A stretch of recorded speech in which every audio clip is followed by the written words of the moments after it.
नमस्कार, स्वागत है आपका। देश का गौरव देख रहे हैं आप। मैं हूं आपके साथ मिशा बाजवा चौधरी।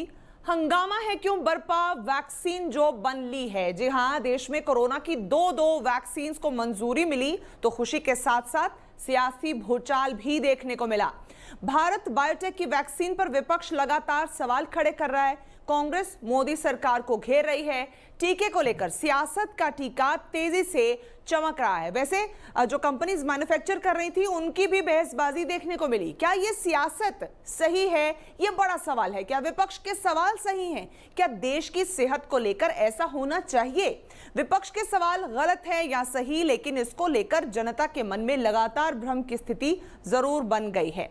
इसी पर आज हम बात करेंगे कि आखिर वैक्सीन की लड़ाई के कोई मायने हैं या नहीं। डॉक्टर्स का एक बड़ा पैनल हमारे साथ है जो आपके हर सवाल का जवाब देगा, लेकिन उससे पहले आप ये रिपोर्ट देखिए।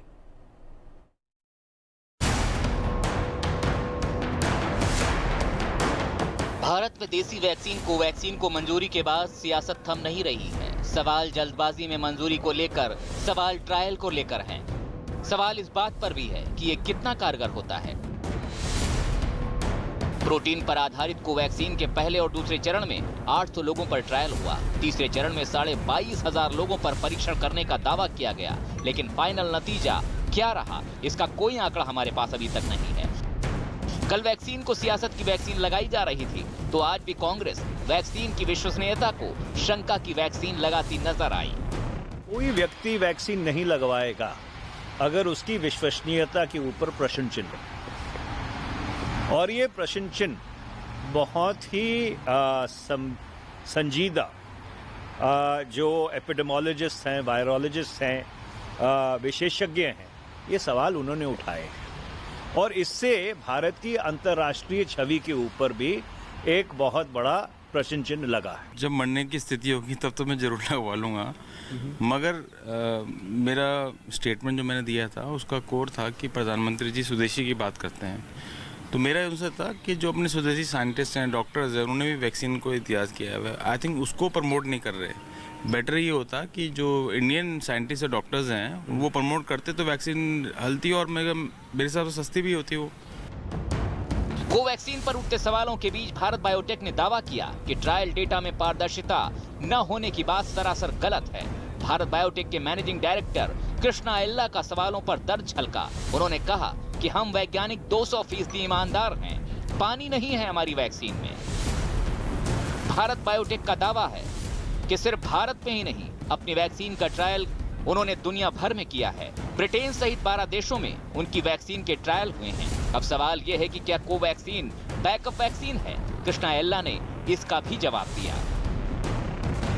We are no way inferior to Pfizer in terms of publication. All international. Oh, they ask where is the public domain? It's there in the internet. Somebody has to go and see that, read it, and then come back and ask the questions. They don't read that. And immediately in the TV, they say, oh, it's not in the public domain. They create a doubt and throw stones on the Indian science. It is not appropriate for us. We don't deserve that. हालांकि अब serum institute और Bharat biotech ने साथ मिलकर काम करने की बात कही है।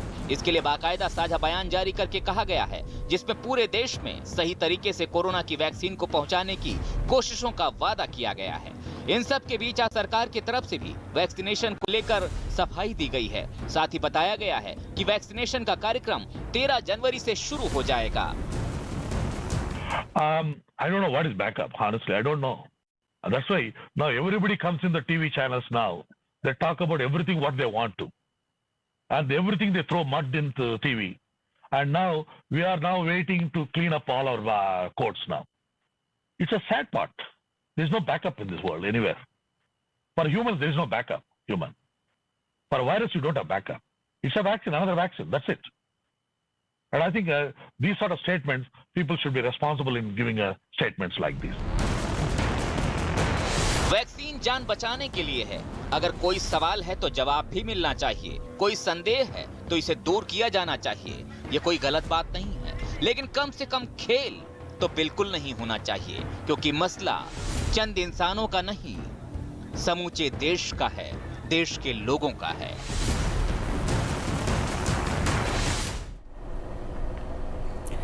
जी हम मसला ये समूचे देश का है, दुनिया का है बल्कि, और हमारे देश में 2 वैक्सीन्स को गो हेड मिल गया है, मंजूरी मिल गई है, लेकिन इस पर राजनीति भी जम के हो रही है। मैन्युफैक्चरर्स की लड़ाई हुई लेकिन वो अब सुलझ गई बताई जा रही है। मेरे साथ डॉक्टर्स का पैनल जुड़ रहा है। मैं कोशिश करूंगी कि आपके मन में जो सवाल हैं, पब्लिक के मन में जो सवाल हैं, वो डॉक्टर्स से समझे जाएं ताकि हमें थोड़ी परेशानी कम हो कि वैक्सीन को लेकर जिस तरह की भ्रांतियां और डर फैल रहे हैं उनसे हमें छुटकारा मिल सके। मेरे साथ डॉक्टर राजेश एम पारिक साहब जुड़ रहे हैं। आप डायरेक्टर हैं Jaslok hospital and research centre Mumbai से। बहुत बहुत स्वागत है आपका। Doctor Anshuman Kumar, surgical oncologist, Dharamshila hospital new Delhi से जुड़ रहे हैं हमारे साथ। Doctor Navneet Matreja, general physician, co founder, care on call, Bangalore से हमारे साथ जुड़ रहे हैं। बहुत बहुत स्वागत है डॉक्टर साहब आपका। सबसे पहले डॉक्टर राजेश, आपसे सवाल लेना चाहूंगी। बहुत सारी पॉलिटिक्स देखी, बहुत बयानबाजी देखी, इससे होता क्या है, आम पब्लिक के मन में शंका और डर बैठ जाता है, और ये तो वो बीमारी है जो इस वक्त अनप्रेसिडेंटेड है, दुनिया के लिए महामारी है जिससे सभी लड़ रहे हैं और सभी उसको चलते चलते उसके बारे में सीख रहे हैं, समझ रहे हैं, उससे जूझ रहे हैं। इस दौरान जनता के मन में ये जो डर बैठ रहा है वैक्सीन को लेकर, इसके लिए आप क्या कहना चाहेंगे, कैसे इसे दूर किया जाना चाहिए? मिशा जी, आप जो भी बोल रहे हैं उससे मैं बिल्कुल सहमत हूं, और सबसे महत्वपूर्ण बात यह है कि जनता में जो डर बैठ रहा है उसके बारे में हमको बात करनी चाहिए। पहले तो जनता को ये समझना चाहिए कि जो भी चर्चा हो रही है कॉरपोरेशंस के बीच में, पॉलिटिशियंस के बीच में, ये तो एक डेमोक्रेसी की सफलता है कि डेमोक्रेसी में ऐसे सब सवाल चलेंगे। लेकिन जनता को क्या देखना है? जनता को ये देखना है कि जो भी इंफॉर्मेशन हो वैक्सीन के बारे में वो उनके पास आनी चाहिए, उसके बीच में फिल्टर नहीं होना चाहिए, और फिर वो डेटा पर, वो जो इंफॉर्मेशन है उस पर सब लोग चर्चा कर सकते हैं। लेकिन आज क्या हो रहा है मिशा जी, कि बहुत ही चर्चा हो रही है लेकिन डेटा हमारे सामने नहीं है। प्रेस कॉन्फ्रेंसेस हो रहे हैं, भले आईसीएमआर का हो या एक कंपनी का हो, लेकिन वो कॉन्फ्रेंसेस में आप जरा डेटा दिखा दीजिए तो फिर सबका डर चले जाएगा। तो इसका उपाय क्या है? ये डर का उपाय एक ही है, और वो है ट्रांसपेरेंसी। सब कुछ पब्लिक में आना चाहिए। ठीक है, आपके पास वापस इसी एक और सवाल लेके आऊंगी, लेकिन उससे पहले डॉक्टर अंशुमन से भी एक कमेंट ले लेती हूं। डॉक्टर साहब, जैसे पहले तो राजनेताओं की टिप्पणी आनी शुरू हुई, विपक्ष वार कर रहा है सत्ता पक्ष पर, और उसके बाद मैन्युफैक्चरर्स भी जो 2 हैं, मेन प्लेयर हैं जो, वो भी आपस में उलझते नजर आए। हालांकि बाद में वो सुलझ गया। ऐसा लग रहा था कि कोई किसी महामारी की दवाई नहीं है, कोई स्किन क्रीम बना ली है कि दूसरे को पानी बता रहे हो और अपनी को अच्छा बता रहे हो। इस समस्या को गंभीरता से लेना उन मैन्युफैक्चरर्स की जिम्मेदारी भी बनती है, लेकिन उनके वक्तव्य से सिर्फ डर ही फैल रहा है लोगों के बीच। अब ऐसे में जनता को क्या करना चाहिए? कितना सूझबूझ आम जनता दिखाए जब आप डेटा नहीं दिखा रहे हो? जी, अहम सवाल है। देखिए, अभी पूरा करीब साल हो गए कोरोना के समय, जबकि जनता भयभीत, डरी हुई, इस पूरे जितने जनरेशन के लोग अभी रह रहे हैं, ऐसा डर स्वास्थ्य के रिलेटेड अभी तक किसी के पास नहीं आया था वैश्विक महामारी। सही। उस डर से निकालने के लिए सारी चीजें की गई। अब वैक्सीन आ गए। इसमें सबसे पहले तो जो इसके मेडिकल साइंस के ज्ञाता ना है वो इस पे टिप्पणी ना करें, चाहे वो नेता हो चाहे अभिनेता हो, क्योंकि मेडिकल साइंस एक कॉम्प्लिकेटेड सब्जेक्ट है। दूसरी बात आपने कही मैन्युफैक्चर की। ये देखिए, मेडिकल बिजनेस का एक कॉमर्शियल एस्पेक्ट है, उसका गेम चलता है इनके कंपनियों के बीच में, किस कंपनी के वैक्सीन ज्यादा बिक जाए। इस पे हमारे पास drug controller general of India है, इस तरह की बहुत सारी बॉडी बनी हुई जिनको रेगुलेट करना चाहिए। बकवास की बातें ना करें। आपकी डेटा जो हमारे पास आई है एनालाइज करेंगे, एनालाइज करके हम आपको approval with emergency use with restricted approval मिला है एक कंपनी को, और एक कंपनी को मिला आपके ट्रायल्स पूरे हो गए, आप इस्तेमाल कीजिए। तो इनको बकवास करने का बिल्कुल, इनके रेगुलेटरी बॉडी है, मेडिकल साइंस में हर जगह चेक पॉइंट्स लगे हुए हैं, रेगुलेटरी बॉडी के तहत इनको काम करना चाहिए, और बकवास के अनल बातें ना करें। उसमें होगा क्या? अल्टीमेटली मास पॉपुलेशन इसमें गुमराह हो जाती है। मेडिकल साइंस को समझना इतना आसान नहीं है, और ये डर के कारण वो वैक्सीन लगवाने नहीं जाएगी।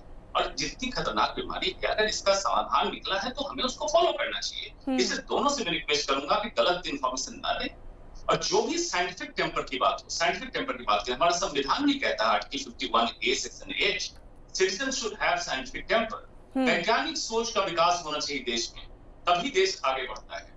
सही सही सही वैज्ञानिक सोच का विस्तार और बढ़ना चाहिए उसको, वो सबसे बड़ी जरूरत है। लेकिन ऐसा फिलहाल तक तो हमारे राजनेता ही नहीं होने दे रहे हैं। एक दूसरे के ऊपर पॉलिटिकल ब्राउनी स्कोर करने के लिए एक दूसरे पर आरोप प्रत्यारोप में लग जाते हैं। डॉक्टर नवनीत, इस स्थिति में जनता के बीच एक मैसेज गया है, भाई मुझे तो डर लगता है वैक्सीन लगवाने से, आम जनता सोचने लग गई है। तो जनता को वैक्सीन की तरफ आप मोटिवेट करने के लिए क्या कह सकते हैं, जब इस तरह का माहौल क्रिएट कर दिया गया है कि पता नहीं ये ठीक है कि नहीं, पता नहीं इसने ट्रायल फेज क्लियर किया है कि नहीं, पता नहीं किसका क्या स्वार्थ है इसमें, क्या कहेंगे? वैक्सीन के प्रति बड़ा दिल करके हमें लगवानी होगी क्योंकि बीमारी बेहद भयंकर है। ये हमको बस आगे बढ़ना है, साइंटिफिक रिसर्च का बैकिंग है, जैसे कोविशील्ड का सब तीनों ट्रायल हो चुके हैं, एफिकेसी है उसके 70% है उसका एफिकेसी। तो जनता के प्रति कोई डर नहीं होना चाहिए और ऐसे अफवाहों के डॉक्टर साहब, आपने ये 70% मेंशन किया है, आम जनता के हिसाब से समझाइएगा साधारण भाषा में, क्या किसी वैक्सीन को यूज करने के लिए ये इनफ होता है 70%? बिल्कुल बिल्कुल, क्योंकि हमको जैसे आम जनता का मेन चिंता क्या होती है, सेफ्टी के प्रति। तो सेफ्टी का कोई चिंता नहीं है, वैक्सीन बिल्कुल ही सेफ है। जो जैसे हम नॉर्मल इन्फ्लुएंजा वैक्सीन या दूसरे वैक्सीन लेते हैं, उसका जैसे साइड इफेक्ट मामूली होता है, पेन या फीवर या एलर्जी, वो तो सब वैक्सीन से होता है। वो ये से इस वैक्सीन में भी वही साइड इफेक्ट हम एक्सपेक्ट कर सकते हैं। पर जो एफिकेसी है, मोस्ट ऑफ द कंट्रीज ने 50% का बेंचमार्क रखा है एफिकेसी का। तो कोविशील्ड जो है 70% का एफिकेसी है उसका। तो जनता के प्रति कोई डर नहीं होना चाहिए। और कोवैक्सीन का हम बस इंतजार कर रहे हैं उसका फाइनल रिपोर्ट का, पर देखेंगे कि कैसा हो सकता है। बट मेन चीज ये है कि रेगुलेटरी अथॉरिटीज जो है, they will not release any vaccine without checking the safety and efficacy. तो हमको गवर्नमेंट के प्रति और रेगुलेटरी अथॉरिटी के प्रति विश्वास रख के हमको आगे बढ़ना है। वैक्सीन सबको करना ही है, वो बहुत ही महत्वपूर्ण है, बहुत ही इंपॉर्टेंट है, और that is the one and only way we can protect ourselves and prevent further spread of the disease। जी जी, डॉक्टर राजेश, आपका रुख करूंगी। जो पॉलिटिकल बयान है उससे हटके अब बात करते हैं, 2 वैक्सीन्स को हमारी सरकार ने गो हेड दिया है। कैसे चुने कोई आम इंसान कि मुझे कौन सी लेनी चाहिए? दोनों समझ लीजिए कि अपने अपना ट्रायल फेज, अभी तो कोवैक्सीन तो अभी 3rd फेज का क्लियर करके फिर आगे आएगी, लेकिन दोनों वैक्सीन मान लीजिए मार्केट में हो, तो कैसे चुनाव करे आम इंसान कि कौन सी मेरे लिए बेहतर है? ये बहुत ही महत्वपूर्ण सवाल है। और अभी जो इंफॉर्मेशन है, कुछ इंफॉर्मेशन कंप्लीट है, कुछ इंफॉर्मेशन आधी है। तो पहले ये देखना चाहिए कि इंफॉर्मेशन कंप्लीट किधर है। दूसरा, वो इंफॉर्मेशन को देखकर अपने डॉक्टर के साथ, जो भी अपना पर्सनल डॉक्टर हो, जनरल प्रैक्टिशनर हो, उनके साथ चर्चा करके वैक्सीन लेनी चाहिए। देखिए, विज्ञान में नॉलेज सब जगह देना तो जरूर है, लेकिन लोगों को सवालों को भी उत्तर जवाब देना चाहिए। अगर समझो कोई प्रेस कॉन्फ्रेंस में आके खड़ा रहेगा, बहुत इमोशनल होगा, रोएगा, बोला मेरे पर तुम विश्वास नहीं करते हो, मैं भारतीय हूं, तुम भी भारतीय है, मेरे पे विश्वास करो। भाई ये सब करने के वजह आप जरा 10 मिनट आपका डेटा दिखा दीजिए और लोगों के सवाल का जवाब दीजिए। और अगर लोग प्रेस कॉन्फ्रेंस में डेटा दिखाएंगे और सवालों का जवाब देंगे और विश्वास की बात नहीं करेंगे, लेकिन बोलेंगे कि मुझ में विश्वास मत करो, मेरे डेटा में विश्वास करो, तो फिर जनता को इंफॉर्मेशन प्राप्त हो सकती है। जब तक ये नहीं होएगा तो जनता के लिए भी कोई सोल्यूशन नहीं है। वो मीडिया देखेंगे, वो वेबसाइट्स देखेंगे, लेकिन डर मुझे क्या है, ये सब व्हाट्सएप मैसेजेस जाएंगे, पूरा वैक्सीनेशन प्रोग्राम पे डाउट आएगा, 1-2 वैक्सीन पर नहीं। और ऐसे हो गया है। 1955 में कटर लेबोरेटरीज ने polio vaccine, injectable vaccine, exactly ये भारत कोवैक्सीन है, वो टाइप का ही वैक्सीन था। वो 70 साल पहले जब रिलीज हो गया तो एक बैच में वो इनएक्टिव ठीक तरह से नहीं हुआ था। उसके वजह से 40,000 बच्चों को पोलियो हो गया, 200 बच्चों पैरालाइज हो गए और 10 बच्चे मर गए। तो इसका रिजल्ट क्या हुआ? पूरा वैक्सीनेशन बंद हो गया। ऐसे नहीं हुआ कि एक वैक्सीन बंद हो गया। तो मेरी फिक्र ये है कि अगर हम ठीक तरह से जनता के जवाब नहीं देंगे और जनता को सिर्फ रो के बोलेंगे कि मुझ में विश्वास रखो, मैं भारतीय हूँ, तो इंग्लिश है, तो ये इससे जनता के लिए अच्छा नहीं है। ठीक है, मैं समझ रही हूं आपका सेंटिमेंट।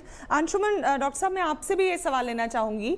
अब भगवान माना जाता है हमारे देश में तो एटलीस्ट डॉक्टर को, और डॉक्टर अगर कह देते हैं कि ये दवाई चाहिए तो हम कभी कभी मर्ज भी नहीं पूछते हैं कि दवाई दे दी है डॉक्टर साहब ने कि मेरे को ये तबीयत खराब है लेके चले जाओ। अब उस तरह का माहौल है। डॉक्टर राजेश जैसे कह रहे हैं कि डेटा हमारे सामने होना चाहिए, अब सभी उसको समझ भी नहीं सकते हैं, तो साधारण इंसान, आम इंसान, कॉमन मैन के लिए ये बड़ा मुश्किल होगा समझना कि दोनों में से अच्छी कौन है, मुझे कौन सी लेनी है। तो क्या किस तरह इसको सिंप्लीफाई होना चाहिए, प्रोसेस को कैसे चुनाव करना चाहिए? क्या सरकार को बीच में आना चाहिए एक्सप्लेन करने के लिए साधारण भाषा में कि इसकी वैक्सीन में क्या है और इसकी में क्या है? कैसे आगे बढ़ना चाहिए? जी ईशा जी, बहुत अच्छा आपने पूछा है। इस पे मेरा मत डॉक्टर राजेश से थोड़ा अलग है। कारण क्या है कि देखिए, मेडिकल की पढ़ाई जब होती है, थीसिस भी लिखना होता है, उसका डाटा जब एनालाइज कीजिएगा बहुत कॉम्प्लिकेटेड डाटा होता है। जो डॉक्टर होंगे वो समझ रहे होंगे मैं क्या स्टैटिस्टिकली सिग्निफिकेंट 0.002 क्या समझ में आएगा पब्लिक को? 1 लाख पॉपुलेशन पे स्टडी हुई, इतने में ही हुआ, क्या समझ में आएगा पब्लिक को? 70% का मतलब है, क्या समझ में आ रहा है पब्लिक को? मालूम है आपको? ये समझ में आ रहा है कि हम अगर वैक्सीन लेते हैं तो 70% चांस है कि मैं सुरक्षित रहूंगा, जबकि ऐसा नहीं है। डाटा का मतलब बिल्कुल अलग है। इसके लिए मेरा सोल्यूशन ये है, मैं हर समय बोल रहा हूँ, वैश्विक महामारी का समय है। नंबर 1, यूनिवर्सल इम्यूनाइजेशन प्रोग्राम, जितने को लगना है वैक्सीन गवर्नमेंट के थ्रू लगे, नंबर 1। नंबर 2, गवर्नमेंट की बॉडी होती है, एनालाइज करे डाटा को और वैक्सीन प्रोडक्ट प्रोवाइड करे पब्लिक को। जैसे बात हुई थी free of cost to all system, कि किसी ने ये जानबूझ के बीमारी नहीं ली है या लेने को उम्मीद करी है। जी। तो गवर्नमेंट को पूरी तरह स्ट्रॉन्ग स्टैंड, इसी को कहते हैं गुड गवर्नेंस। अदरवाइज तो राम भरोसे हिंदू होटल, गॉड गवर्नेंस चल रही हिंदुस्तान में, गॉड गवर्नेंस चल रही। लेकिन गुड गवर्नेंस का मतलब ये होता है कि आपदा की स्थिति में इसके लिए जो डेडिकेटेड बॉडी है पब्लिक के सामने आए और पब्लिक के सामने सारी चीजों को रखे, जिससे पब्लिक का ट्रस्ट बढ़े अपने गवर्नमेंट पे। और इसमें सेंट्रल पॉलिसी चाहिए, central, state wise different policy नहीं चाहिए। ठीक है, सेंट्रल पॉलिसी चाहिए। बड़ी अच्छी बातें लगी मुझे। आप पब्लिक की तरह अगर मैं आपको सुनूं तो मुझे भी लगता है कि इन बातों से मैं भी इत्तेफाक रखना चाहूंगी। डॉक्टर नवनीत, एक छोटा सा सवाल आपसे, मेरे पास समय कम है। जनता ये भी एक सेंटिमेंट शेयर कर रही है कि वैक्सीन को लेकर कॉन्फिडेंस आ जाए अगर गवर्नमेंट के प्रतिनिधि से पहले लगवा लें, मंत्री लगवा लें, प्रधानमंत्री खुद इसे पहले लगवा लें। क्या इस तरह का सेंटिमेंट क्या वाकई आम जनता की साइकी पे फायदा कर सकता है अगर वाकई प्रधानमंत्री आगे आके लगवा लें या मंत्री उनके लगवा लें या अधिकारी पहले लगवा लें? बिल्कुल, मतलब ये तो हो ही सकता है जैसे दूसरे देशों में हो रहा है। प्रोमिनेंट फिगर्स जो है, एक्टर्स जो है या इन्फ्लुएंशियल फिगर्स जो है, वो आगे वैक्सीन लेंगे तो बिल्कुल जनता में मतलब कॉन्फिडेंस की सेंटिमेंट होगा। एक अच्छा मैसेज जाएगा और जनता में जो डर फैले हुए हैं वो दूर हो सकते हैं इनसे। बिल्कुल वो बिल्कुल सही बात है। और जैसे प्रोमिनेंट डॉक्टर्स है, प्रोमिनेंट इन्फ्लुएंशियल फिगर्स है, वो आगे वैक्सीन लेंगे तो बिल्कुल जनता में कॉन्फिडेंस की सेंटिमेंट बिल्कुल बढ़ेगी। चलिए ठीक है, बहुत बहुत शुक्रिया। मेरे तमाम मेहमानों का आज मेरे साथ शो में समय इतना ही था, लेकिन एक सवाल उसके बाद मेरे जहन में जरूर उठा है, जनता के बीच छोड़े जाती हूँ। आप भी सोचिएगा कि अगर फिर से अगर ये मंत्री और प्रधानमंत्री मान लीजिए वैक्सीन लगवा लेंगे तो लड़ाई शायद इस बात पे शुरू हो जाएगी, मेरी कंपनी की लगवाई या उसकी कंपनी की। तो ये विवाद जो है वो चलते रहेंगे। लेकिन हम सब एक महामारी से जूझ रहे हैं। अब हमारे डॉक्टर्स, हमारे वैज्ञानिकों ने बड़ी मेहनत और रिसर्च के बाद ये दवाइयां, ये वैक्सीन हमारे लिए तैयार की हैं। जरूरत है सूझबूझ से आगे बढ़ने की और वैक्सीन को लेकर किसी तरह के भय और भ्रांतियों से बचने की।